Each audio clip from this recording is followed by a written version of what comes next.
राजस्थान से। राधा राधा श्री हरिवंश। महाराज जी, आपके चरणों में कोटि कोटि प्रणाम। महाराज जी, जब प्राणी अपने किए कर्मों के लिए जगत स्वामिनी श्री जी का निमित्त मात्र है, तो उन कार्यों का हिसाब किताब प्राणी मात्र को क्यों दिया जाता अहंकार के कारण। किसका है? हाँ, अहंकार, भगवान के वचन, अहंकार विमूढ़ात्मा कर्ता हमिति मन्यते।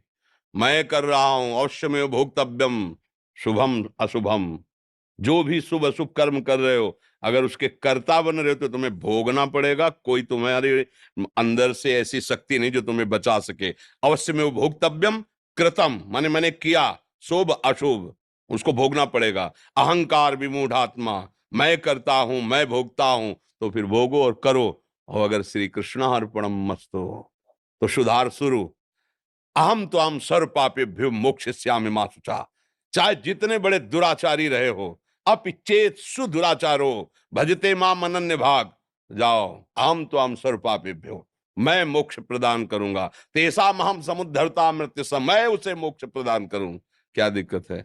अब कर्ता बने हो तो भोक्ता भी बनो।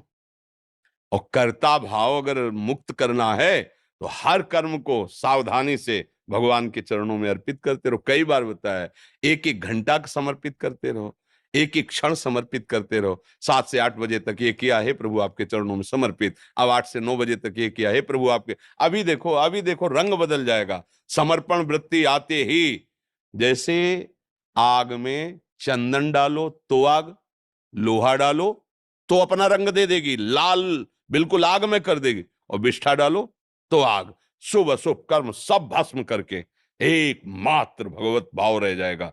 समझ रहे हो ना? विष्ठा पवित्र चीज आग में गई तो क्या स्वरूप उसका बनेगा? आग।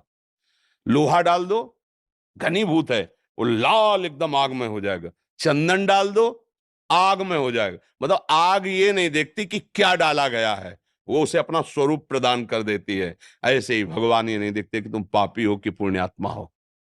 तुम केवल भगवान का आश्रय लेकर के शुरू करो, राधे श्याम राधा राधा राधा राधा। तो भगवान कहते अहम तो हम सर्व पापेभ्यो मोक्षयिष्यामि। तुमसे जो गलती हुई है क्षमा कर दिया, और मालिक क्षमा कर दे, सबसे बड़ा न्यायाधीश माफ कर दिया, अब क्या होना है? अब तो मंगल ही मंगल रहेगा। पर ये बुद्धि की चतुराई काम नहीं करती भगवान के आगे। वो चतुर शिरोमणि हृदय के भाव को देखते।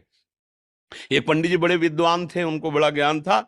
तो जैसे शास्त्रों में वर्णन आता है कि हाथों में देवराज इंद्र का वास है, अलग अलग अंगों में। तो अपनी वो वाटिका में बैठे हुए थे, एक गाय चरने आई, तो ऐसे ही कंकड़ उठाया और ऐसे खिलवाड़ में उसके मारा और सीधे यहाँ बैठी, वो मर गई गाय। अब गौ हत्या प्रकट हुई, पंडित जी के सामने प्रकट हुई। तो उन्होंने कहा नहीं नहीं, हमने हत्या नहीं की, शास्त्र प्रमाणित है, हाथों में देवराज इंद्र का वास है। और उन्होंने ऐसे, तो वो देवराज इंद्र के पास गौ हत्या गई, मुझे स्वीकार करो। तो उन्होंने कहा कब हमने की? बोले पंडित जी ने बताया कि हाथों में देवराज इंद्र का वास। बोले बस 2 मिनट रुको। अभी गए, एक बढ़िया सुंदर धनी मानी का रूप रखे, प्रणाम पंडित जी। जजमान, पंडित जी बगीचा इतना सुंदर कि हमने देखा ही नहीं, बहुत सेवा होती है बगीचे की, अपने हाथों से करता हूं, ये सब हमारे हाथों के लगाए हुए। अच्छा अच्छा पंडित जी, और ये बावड़ी बहुत सुंदर बनी हुई जल की, ये भी हमने यहां तुम जो कुछ देख रहे हो सब मैंने अपने हाथों से किया। तो गौ हत्या इंद्र ने की है, गौ हत्या इंद्र ने की, और ये सब तुम अपने हाथों से किया। गौ हत्या का चढ़ जाए इसके ऊपर, केवल ये बातें बना रहा है, अहंकार युक्त है। अभी बात समझ गए? अच्छा किया तो मैंने, बुरा किया तो भगवान की सत्ता के बिना पत्ता नहीं हिलता। तो वो पत्ता हिलेगा जो तुम झेल नहीं पाओगे, क्योंकि वो चतुर शिरोमणि है, वो जान रहे हैं।